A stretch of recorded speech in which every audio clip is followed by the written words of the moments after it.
सो hello दोस्तों, welcome back to another video. And ये जो वीडियो होने वाला है ये बहुत ज़्यादा हेल्पफुल होने वाला है एंड इम्पॉर्टेंट होने वाला है। इसमें मैं प्रोवाइड करने वाला हूँ आपको ईडी का नंबर वन शॉर्ट्स वीडियो का। एंड यहाँ पे मॉड्यूल नंबर 1 को हम कवर करने वाले हैं। सो प्लीज़ इस वीडियो को आप लोग पूरा देखिएगा। एंड ये जो वीडियो होने वाला है इसमें हम थ्योरेटिकल प्लस ड्राइंग दोनों देखने वाले हैं। सो प्लीज़ अपनी सीट की पेटियाँ बांध लीजिए एंड हम स्टार्ट करते हैं इस वीडियो। तो सबसे पहले मैं बता दूं कि ये आपको आपका पहला मॉड्यूल होने वाला है, इंट्रोडक्शन टू ड्राइंग। इसमें हम कवर करने वाले हैं principle of engineering graphics, drawing instrument, lettering and conic section and rectangular, hyperbola, general method, cycloid, epicycloid and hypocycloid, involute and plane diagonal and vernier scale. तो ये सारी चीज़ें पढ़ने वाले हैं। एंड मैं एक चीज़ बता दूं कि अगर ये वाला वीडियो तुम पूरा देख लेते हो तो तुमको ड्राइंग भी आ जाएगी एंड ड्राइंग के साथ साथ तुमको थ्योरेटिकल चीज़ें भी समझ में आ जाएंगी। एंड आपको ये नोट्स चाहिए है तो प्लीज़ टेलीग्राम के चैनल को ज्वाइन करना। एंड टेलीग्राम कैसे ज्वाइन करोगे, तो डिस्क्रिप्शन पे लिंक है, तो टेलीग्राम को ज्वाइन कर पाओगे आप इजीली। तो चलो शुरू करते हैं।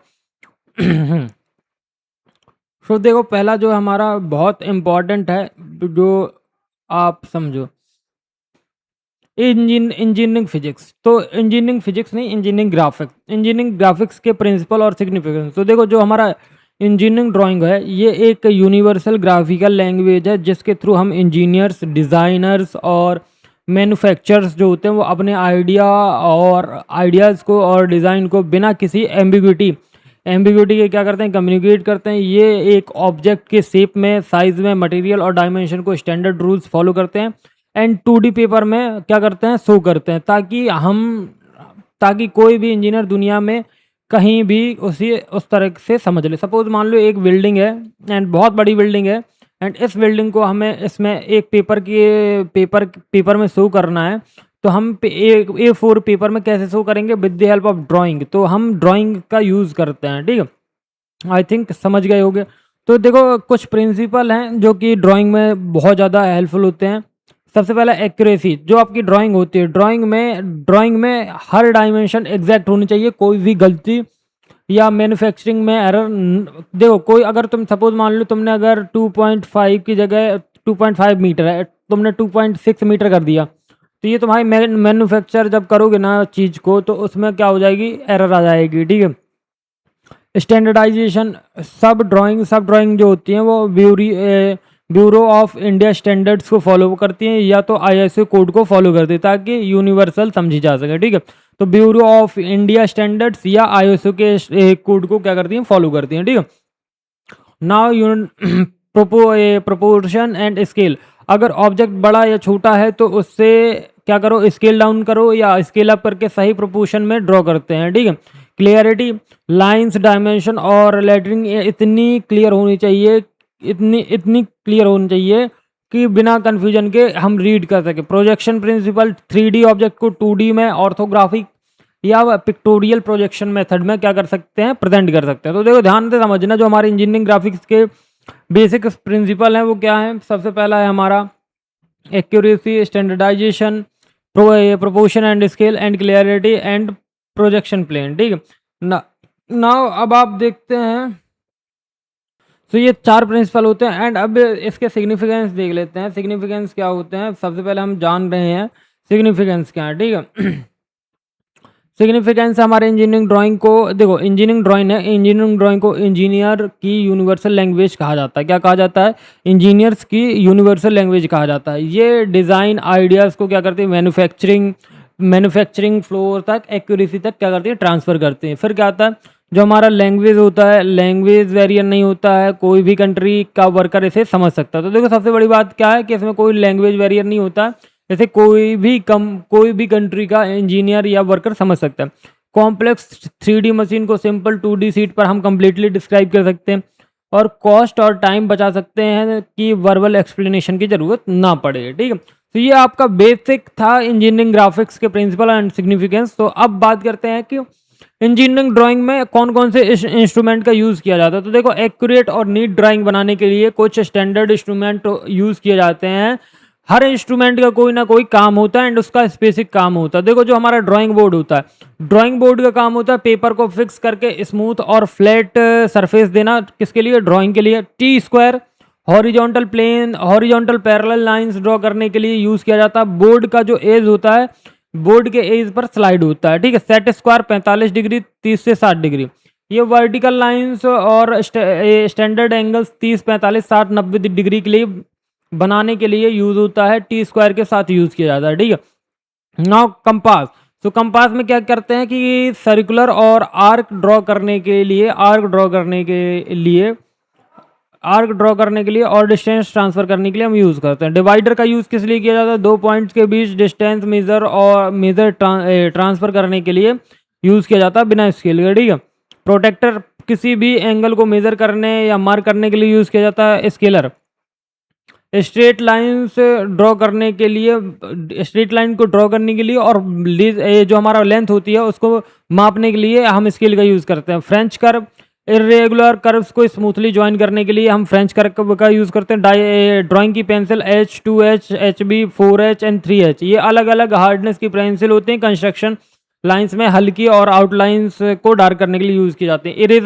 इरेजर क्लिप डस्टर, आपको ये तो पता है इरेजर किस लिए, सीट को क्लीन करने के लिए और गलती करेक्ट करने के लिए यूज़ किया जाता है। अब देखो कुछ कॉमन इंजीनियरिंग ड्राइंग के इंस्ट्रूमेंट आपके, ड्राइंग बोर्ड हो गया 40 डिग्री हो गया, set square 30 to 60 set square, compass हो गया, प्रोटेक्टर हो गया, स्केलर हो गया, टी स्क्वायर हो गया एंड फ्रेंच कर्व हो गया, ड्राइंग सीट हो गया एंड पेंसिल हो गए। एंड आपका ये सारे क्या हो गए, अदर हो गया, इरेजर क्लिप टेप, ये सब तो यूज़ होता है। तो अगर तुमसे पूछे कि इंजीनियरिंग ड्राइंग में कौन कौन से इंस्ट्रूमेंट यूज़ होते हैं तो तुम ये लिख सकते हो, ठीक है। अब लेटरिंग का मतलब होता है ड्राइंग पर टाइटल्स, डायमेंशन और नोट्स लिखना एक डिफाइंड स्टाइल में, ताकि वो क्लियरली क्विकेबल रीडेबल हो। इस कोड को according to lettering there are two type, first is vertical and second is inclined. Vertical में क्या होता है, लेटर्स बिल्कुल सीधे होते हैं, 90 डिग्री खड़े होते हैं, और जो इंक्लाइंड होते हैं वो लेटर, जो इंक्लाइंड लेटर जो होते हैं वो क्या होते हैं कि वो 75 डिग्री के एंगल पर राइट तरफ स्लाइडली झुके होते हैं, ठीक है। नाउ अब देखो लेटर जो होते हैं वो सिंगल स्ट्रोक, मतलब एक ही कंटिन्यूस स्ट्रोक में बनाए जाते हैं, चाहे वो सिंगल स्ट्रोक हो या चाहे सिंगल लाइन थिकनेस की हो, ठीक है। एंड और दो मेन फॉर्म होते हैं, फर्स्ट इज कैपिटल लेटर और सेकंड इज लोअर केस। पहला है, इसके रूल्स क्या होते हैं तो ध्यान से देखना। लेटर हाइट जो होती है स्टैंडर्ड होती है, जैसे कि टाइटल्स के लिए 5 to 7 mm और सब टाइटल के लिए 3.5 mm एंड डायमेंशन के लिए 3.3 mm। स्ट्रोक थिकनेस यूनिफॉर्म होनी चाहिए, लेटर्स के बीच में स्पेसिंग इक्वल होनी चाहिए, visual balance and not mathematical equal. Word के बीच गैप लेटर थोड़ा बिट होना चाहिए, जैसे लेटर इन इंजीनियरिंग ड्राइंग, तो देखो ABCD इस टाइप से होना चाहिए। ये हमारा वर्टिकल स्ट्रोक है, जैसे कैपिटल लेटर में ये लिखा है, ठीक है। इंक्लाइंड स्ट्रोक है ये 75 डिग्री विथ बेस से, ठीक है। ये हमारा क्या है, vertical and inclined single stroke lettering sample से, ठीक है ना। अब आपका आता है कोनिक सेक्शन। तो कोनिक सेक्शन क्या होता है, कोनिक सेक्शन जब एक राइट सर्कुलर कोन को किसी प्लेन से डिफरेंट एंगल पर काटा जाता है। अब कैसे काटा जाता है, देखो मैं एक चीज़ बताऊं, यहाँ पे बनाता हूँ, ठीक है। ये हो गया, बहुत रुक जाओ, 1 मिनट रुकना, यहाँ पे बना देते हैं।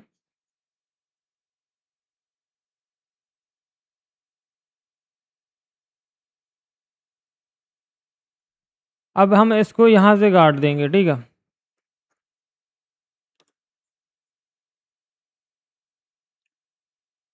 तो ये हमारा क्या बन जाएगा, कोन बन जाएगा, ठीक है। तो ये हमारा क्या है, कोन बन जाता है, ठीक है।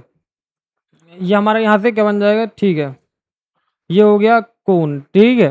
तो ऐसे ही है। तो अब इसकी हम डेफिनेशन देख लेते हैं। तो डेफिनेशन क्या कहती है कि जो हमारा, जब हम एक राइट सर्कुलर कोन को किसी प्लेन से डिफरेंट एंगल पर काटते हैं, क्या करते हैं, काटते हैं, जो कि काटा जाता है, तो कटिंग प्लेन और कोन एक्सिस के बीच में एंगल के हिसाब से अलग अलग कर्व मिलते हैं, इन्हें कोनिक सेक्शन कहते हैं, ठीक है। क्या कहते हैं, कोनिक सेक्शन कहते हैं। कोनिक सेक्शन को formed, conic section formed by cutting a plane. तो देखो ये हमारा क्या है, पैरेलल और बेस। तो हमने यहाँ से बीच से इसको काटा, ये हमारा कोनिक सेक्शन है।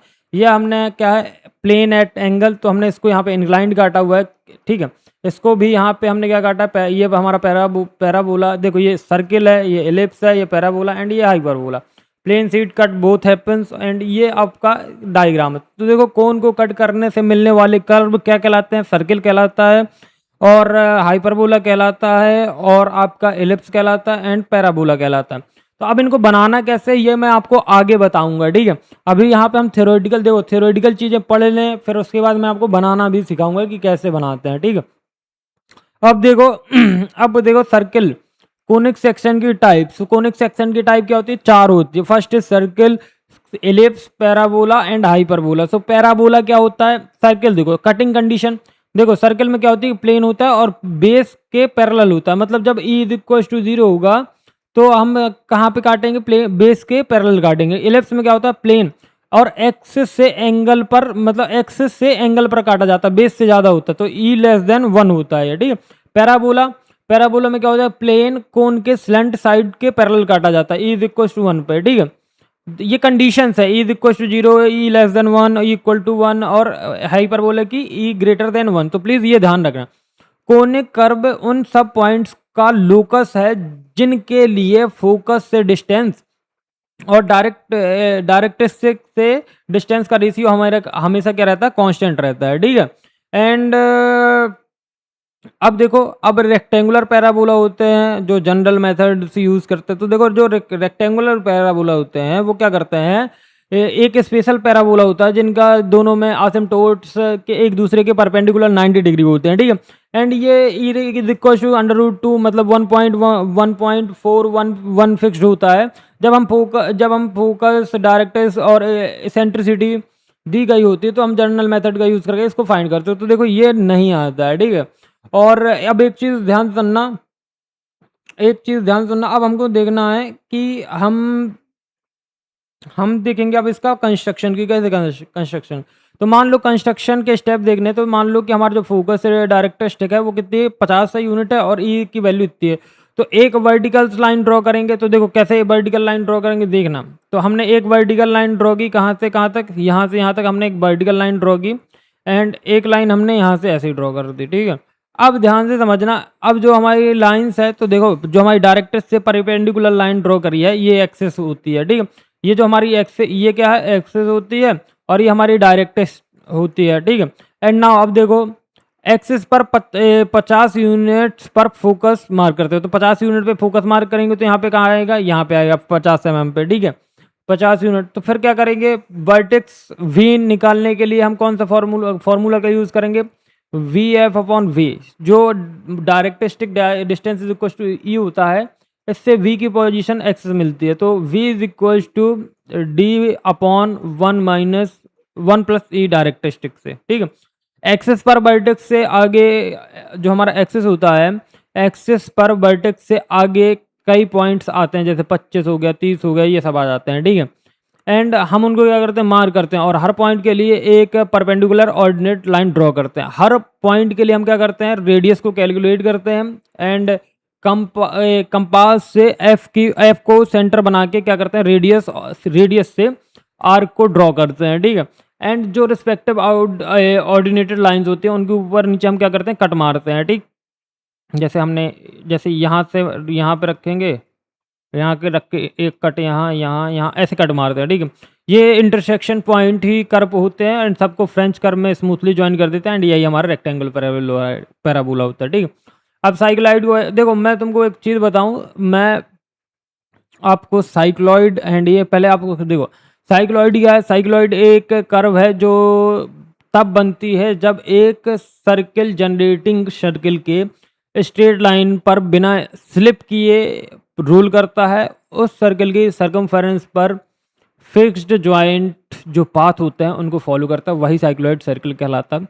ये गैर स्कैम्स एंड मैकेनिकल इंजीनियरिंग में बहुत ज़्यादा हेल्प होता है। तो देखो इसके कंस्ट्रक्शन के क्या है, जनरेटिंग सर्किल जो होता है रेडियस आर लो और एक बेस लाइन ड्रॉ करो जिसकी लेंथ या सर्कमफेरेंस पाई डी या 2 पाई आर हो। तो देखो यहाँ से हमने 12 सेंटीमीटर का एक लाइन ड्रॉ किया, ठीक है।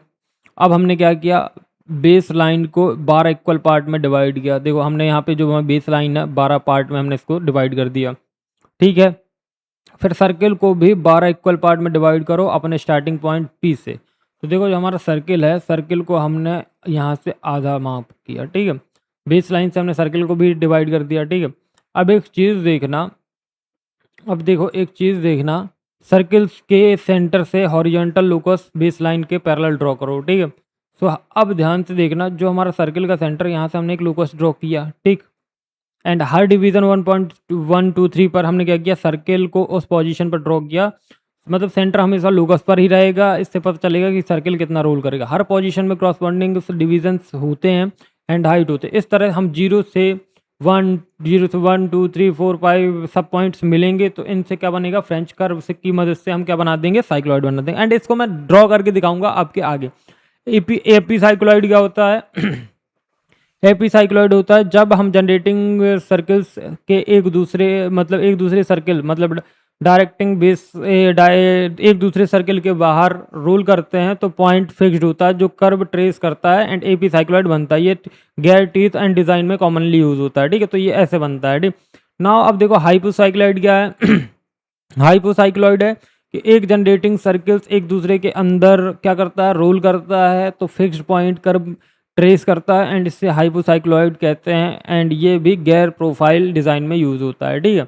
एंड नाउ देखो इन्वोल्यूट ऑफ सर्किल, तो इन्वोल्यूट ऑफ सर्किल वो कर्व होता है जो तब बनती है जब एक टाइट स्ट्रिंग को किसी सर्किल के अराउंड अनवाइंड किया जाता है, स्ट्रिंग के एंड में किया जाता है, तो पाथ मिलता है, तो वही इन्वोल्यूट कर्व या गैर तीर्थ बनता है। एंड इनको क्या बोला जाता है, सबसे ये गैर तीर्थ में सबसे ज़्यादा यूज़ होता है, ठीक है ना। अब एक चीज़ देखना, अब हमारा ये भी हो गया, अब आता है स्केल्स। सो दोस्तों अब हम यहाँ पे स्केल करने वाले हैं एंड स्केल की हम क्या समझेंगे, स्केल का हम डेफिनेशन समझेंगे एंड डेफिनेशन समझने के साथ साथ हम इसको ड्रॉ करना भी सीखेंगे कि हमें इसको ड्रॉ कैसे करना है। एंड दूसरी चीज़, अगर आपको स्केल ड्रॉ करना नहीं आता है तो मैं आपको यहाँ पे सिखा दूंगा कि स्केल को कैसे ड्रॉ करना है, ठीक है। तो देखो सबसे पहले हम यहाँ पे क्वेश्चंस भी करेंगे एंड स्केल को ड्रॉ करना भी सीखेंगे, ठीक है। तो देखो there are 3 type of scale. First is देखो आरएफ भी निकालना सिखाऊंगा सब। तो देखो जब एक्चुअल ऑब्जेक्ट बहुत बड़ा होता है, ये मतलब जैसे बिल्डिंग हो गया, ये अब बहुत छोटा होता है, जैसे वॉच के पार्ट हो, ठीक है।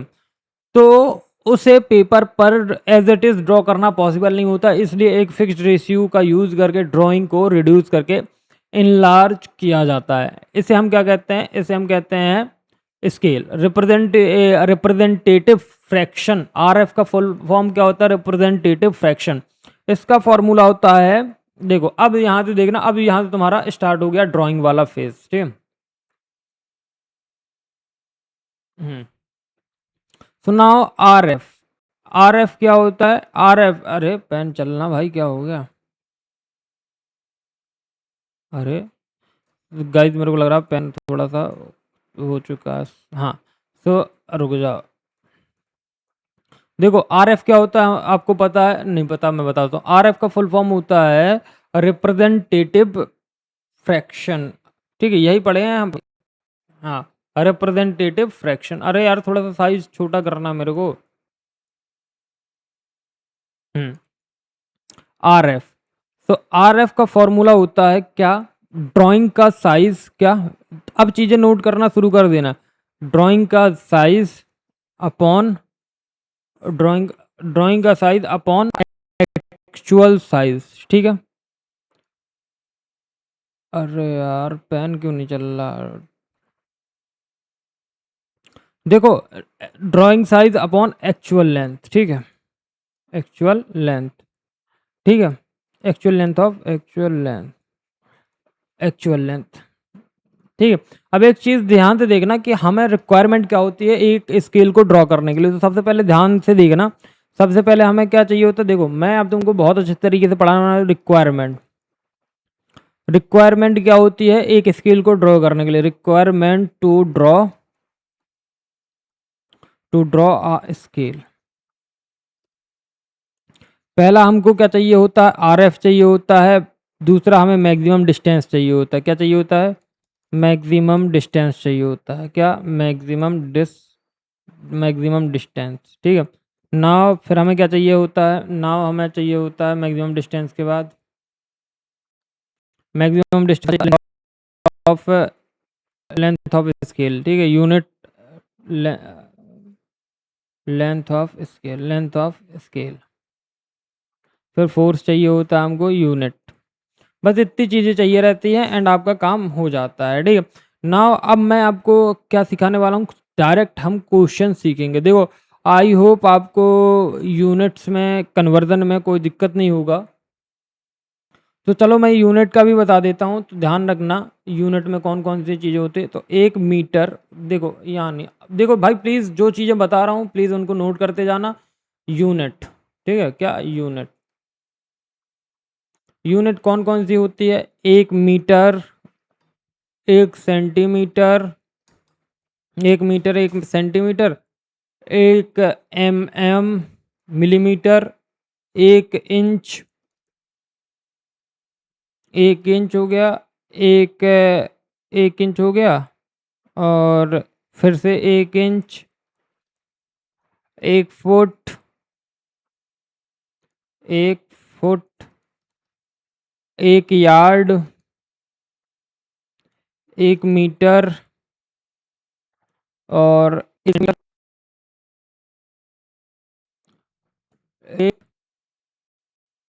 1 सेंटीमीटर, 1 मिलीमीटर, ठीक है। तो देखो एक ध्यान से समझना बात कि 1 मीटर में कितने सेंटीमीटर होते हैं। प्लीज ये ध्यान रखना, आरएफ कैलकुलेट करने में बहुत ज़्यादा मदद लगती है इनकी। तो 1 मीटर में 100 सेंटीमीटर होते हैं। कितने? 100 सेंटीमीटर। और 100 सेंटीमीटर और 1 मीटर में 1000 मिलीमीटर होते हैं। आई थिंक ये क्लियर हो गया। 1 सेंटीमीटर में 10 मिलीमीटर होते हैं। कितने? 10 मिलीमीटर। और 1 मिलीमीटर में 0.1 सेंटीमीटर होता है, ठीक है। एंड मेरे को परेशान कर रहा है मेरा लैपटॉप एंड ये पेन पैड, पता नहीं लिखना नहीं चाह रहा, क्या नहीं हो, देख रहे हो ना कैसा गुम। तो 1 मिलीमीटर में होता है 0.1 सेंटीमीटर। देखो ये क्या लिख गया, तो सेंटीमीटर। अब 1 इंच में कितने मिलीमीटर होंगे? तो 1 इंच में होंगे 25.4 mm। 1 फुट में कितने इंच होता है? तो देखो 1 फुट में होता, सॉरी 1 फुट नहीं, 1 इंच में कितने सेंटीमीटर होंगे? तो 2.54 सेंटीमीटर। 1 फुट में कितने इंच होंगे? 12 इंच होते हैं 1 फुट में, एंड 304.8 mm होता है। 1 यार्ड में कितने फुट होते हैं? 3 फुट होते हैं। कितने? 3 फुट होते हैं। और 3 फुट में कितने मीटर होंगे? तो 1 यार्ड में कितने मीटर होंगे? 0.9144 मीटर। 1 मीटर में कितने इंच होंगे? 39.37 इंच। 1 सेंटीमीटर में कितने इंच होंगे? 0.3937 इंच।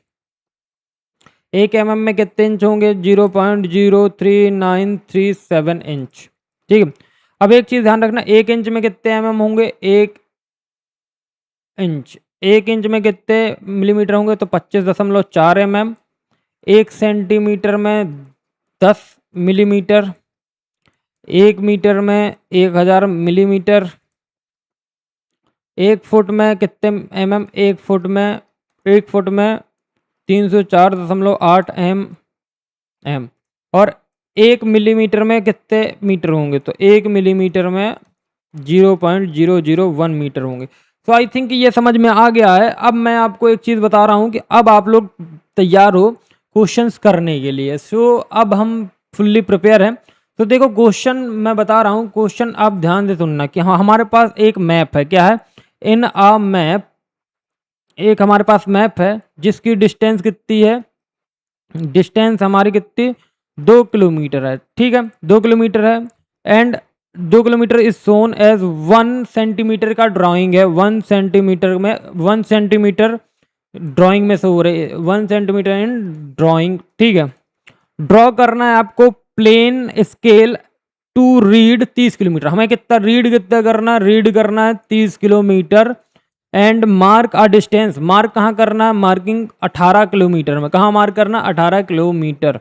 तो चलो अब स्टार्ट करते हैं, हमारे पास सारी चीज़ें हैं, अब स्टार्ट करते हैं। अब ध्यान से देखना, सबसे पहले हम गिवन देख लेते हैं। गिवन गिवन हमारे पास क्या है, हमारे पास गिवन है कि 1 सेंटीमीटर, देखो गिवन क्या है, गिवन हमारे पास 1 सेंटीमीटर इन द ड्राइंग, ठीक है, 1 सेंटीमीटर इन द ड्राइंग, तो 1 centimetre in the drawing and 1 centimetre drawing है और 12 किलोमीटर हमारी एक्चुअल साइज। तो देखो सबसे पहले हमें एक चीज़ देखना है कि जो हमारा ये गिवन है, गिवन में क्या है कि हमारा ड्राइंग साइज क्या है, ड्राइंग साइज है हमारा कितना, 1 सेंटीमीटर, 1 सेंटीमीटर है। और एक्चुअल लेंथ कितनी है, एक्चुअल लेंथ हमारी क्या है, जो actual length LENGHTH actual length है 2 किलोमीटर। अब मैं क्वेश्चन पढ़ रहा हूं तो समझ में आएगा कि एक मैप में, in a map a distance of 2 kilometre is shown, 2 kilometre को हमने 1 सेंटीमीटर ड्राइंग पेपर पे दिखाया है। ड्रॉ करो प्लेन स्केल को, रीड करना है आपको 30 kilometre, read 30 kilometre and mark करना है आपको 18 किलोमीटर, ठीक है। तो आप लोग ध्यान से देखिएगा। एंड अब देखो हमारे पास डिस्टेंस हो गई। अब हमें 2 किलोमीटर को बदलना है, किसमें, 2 किलोमीटर को बदलना है या तो सेंटीमीटर में। देखो आर एफ बराबर क्या होता है, ड्राइंग लेंथ, ड्राइंग का साइज या ड्राइंग लेंथ में साइज, ठीक है, और एक्चुअल साइज, क्या, एक्चुअल साइज, ठीक है। तो drawing length upon actual size, तो मैं एक्चुअल साइज लिख ले रहा, drawing size upon actual size. तो अब देखो यहाँ पे 1 सेंटीमीटर आएगा एंड यहाँ पे नीचे 2 किलोमीटर आएगा। तो या तो तुम 1 किलोमीटर वाले को चेंज कर लो, या तो तुम किलोमीटर वाली आइडेंटिटी को चेंज कर लो, या तो तुम किसको चेंज कर लो, सेंटीमीटर। तो सेंटीमीटर को चेंज करेंगे तो बहुत ज़्यादा प्रॉब्लम हो जाएगी, इसलिए हम किसको चेंज करेंगे, किलोमीटर को चेंज कर। तो किलोमीटर को अगर हम चेंज करेंगे तो देखो, अगर हम किलोमीटर को सेंटीमीटर में चेंज करेंगे तो 2 × 1000 × 100 इतना आएगा। तो हमारा जो आर एफ होगा, आर एफ कितना हो जाएगा, आर एफ इतना ही रहेगा। अभी हम इसको बाद में, ये किस में हो गया, सेंटीमीटर में हो गया, ठीक है। अब ना देखो, अब हमें लेंथ ऑफ स्केल का फॉर्मूला देखो, तो लेंथ ऑफ स्केल का फॉर्मूला मैंने शायद नहीं बताया आपको। अब आर एफ हमारा निकल गया, ठीक है। अब आर एफ निकालने के बाद हमारा जो लेंथ ऑफ स्केल है, क्या है, लेंथ ऑफ स्केल क्या होता है, आर एफ इंटू मेजर्ड, जितना भी करना हो, measured length, maximum measured length, तो मैक्सिमम मेजर्ड लेंथ, और मैक्सिमम मेजर्ड लेंथ कितनी है। अब देखो आर एफ कितना है हमारा, 1/2 इंटू 1000 इंटू 100 इंटू 30, क्योंकि हमारी जो मैक्सिमम लेंथ है वो कितनी है, 30 थी। ध्यान से करो, देखो मैक्सिमम लेंथ कितनी थी, तो ये मतलब जो हमें दिया गया है कि plane scale to read 30 kilometre, तो ये हमारी मैक्सिमम है, तो मैक्सिमम 30 है। अब हम इसको सॉल्व करेंगे, ठीक है। अब ये 30 जो दिया गया है वो किस में दिया गया है, 30 किलोमीटर में दिया गया है, तो 30 किलोमीटर इंटू सेंटीमीटर में चेंज करेंगे। तो देखो 30 किलोमीटर इंटू 1000, तो 1000 to 1000 कट गया, और 1000 to 1000 कट गया, ठीक है, 1000 सेंटीमीटर कट गया। एंड हाँ, तो यहाँ पे हम 100 लिखना भूल गए क्योंकि हम सेंटीमीटर में चेंज किए, तो 2 जीरो से 2 जीरो ये कट गए, एंड 2 जीरो से 2 जीरो ये कट गए, एंड 1000 से 1000 कट गया। हमारे पास बचा 2 और 15, तो 15 दूनी 30, तो 15 दूनी 30 हो गया। एंड अब ध्यान से देखिएगा कि हमारा कितना हो गया, 15 सेंटीमीटर हमारा क्या आया, 15 सेंटीमीटर हमारा लेंथ ऑफ स्केल आया, ठीक है। लेंथ ऑफ स्केल कितना है, 15 centimetre, length of scale 15 centimetre. अब ये जो लेंथ ऑफ स्केल आया 15 सेंटीमीटर, ये तुमको कर देना है ड्रॉ। तो मान लो कि ये मैंने ड्रॉ किया, मैं रफ ड्रॉ कर रहा हूँ, तो ये मेरा हो गया कितना, रुक जाओ, ये लाइन थोड़ा सा नीचे चली गई, ठीक है। तो मान लो कि मैंने, अरे मान लो 15 सेंटीमीटर मेरे को ड्रॉ करना है, तो ये मैंने मान के अपना 15 सेंटीमीटर ड्रॉ कर दिया, ठीक है। कितना ड्रॉ कर दिया मैंने, 15 सेंटीमीटर, ठीक है।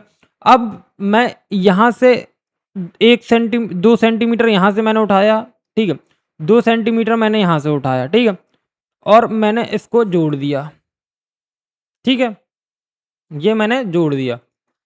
आई होप इतना समझ में आ गया होगा आपको। 2 सेंटीमीटर मैंने उठाया एंड यहाँ पे जोड़ दिया, ठीक है। अब एक चीज़ ध्यान रखना, अब मैंने क्या किया कि अब मैंने एक 0.5 मतलब मान लो कि मैंने एक लाइन ड्रॉ की नॉर्मली, ये मैंने नॉर्मली ड्रॉ करी है, ठीक है। 1 मिनट रुकना, ठीक है। ये मैं लाइन लाइन क्या करता हूँ, नॉर्मली ड्रॉ करता हूँ। सीधी हो जा भाई, सीधी हो जा, हाँ। ठीक है, ये मैंने लाइन ड्रॉ की नॉर्मली एंड मैंने अपना प्रोटेक्टर लिया जिसको अपन मतलब एक साइड पेंसिल रहती है और एक साइड नुकीला पार्ट रहता है, ठीक है। तो एक पॉइंट यहाँ रखा, पेंसिल का नोक से 0.5 मेजर करके यहाँ मारा, 0.5 करके यहाँ मारा और 0.5 करके यहाँ यहाँ मतलब 0.55 का गैप लेके मैंने मारा, ठीक है। 1 मिनट मारते जाने दो, हाँ। फिर मैंने इसको ऐसा जोड़ दिया, फिर 1 2 3 4 5 6 7 8 9 10 11 12 13 14 15 16 17 18 19, ठीक है। ये हो गया, हमने यहाँ पे मार्किंग कर दी। ये हमारा क्या हो गया, 0 0 2 4 6 8 10 12 14 16 18 20 22 24 26 30, ठीक है। 24 26 28 30 32 34, ठीक है। अब हमने क्या किया, अब हमने यहाँ पे इसको उठाया, ठीक है ना। अब हमने एक लाइन और ड्रॉ की, अब हमने पॉइंट 2 के हमने और टिक मारे, ठीक है। एंड फिर हमने क्या किया कि यहाँ से हमने एक लाइन 20 से ड्रॉ कर दी, ठीक है। 20 से हमने एक लाइन ड्रॉ कर दी, ठीक है। 20 से हमने एक लाइन ड्रॉ कर दी, ठीक। फिर हमने क्या किया, अब हम अब हमने यहाँ पे 1 2 3 4 5 6 10 आने चाहिए, 1 2 3 4 5 6 6 आ गए और मान लो थोड़ा सा आगे कर लो तो 10, ये 10 हो गए। तो अब क्या करना है, यहाँ से अब हमको 18 मार्क करना है। तो देखो यहाँ से हम मार्क करेंगे और 18 कहाँ पे है, ये है, ठीक है। तो 15 और 18 तो हम यहाँ पे ये मार्क कर देंगे, ठीक है। एंड यहाँ पे मार्क कर देंगे 18 किलोमीटर, ठीक है। एंड ये सारी देखो यार, अभी मैंने इसको ऐसा पढ़ाया है एंड मैं अभी इतना ही अपलोड करता हूँ, ठीक है। एंड अगर आप लोग इसको प्यार दोगे तो मैं सोच रहा हूँ कि कॉपी में पढ़ाएंगे, क्योंकि ये कॉपी में ही पढ़ा पाएंगे, इसमें नहीं पढ़ा पाएंगे क्योंकि मेजरमेंट्स वगैरह ये सारी चीज़ें नहीं हो पाएंगी। तो हम कॉपी में ही पढ़ाएंगे। बाकी अगर तुमको ये इतना अगर पार्ट ठीक लगा है तो प्लीज़ कमेंट करना कि भैया कॉपी में पढ़ा दो, तो मैं कॉपी में पढ़ाऊँगा। एंड मिलते हैं नेक्स्ट वीडियो में। एंड अगर इस वीडियो में रिस्पॉन्स अच्छा है तो कॉपी में पढ़ाया जाएगा, ठीक है। तो थैंक यू फॉर वॉचिंग।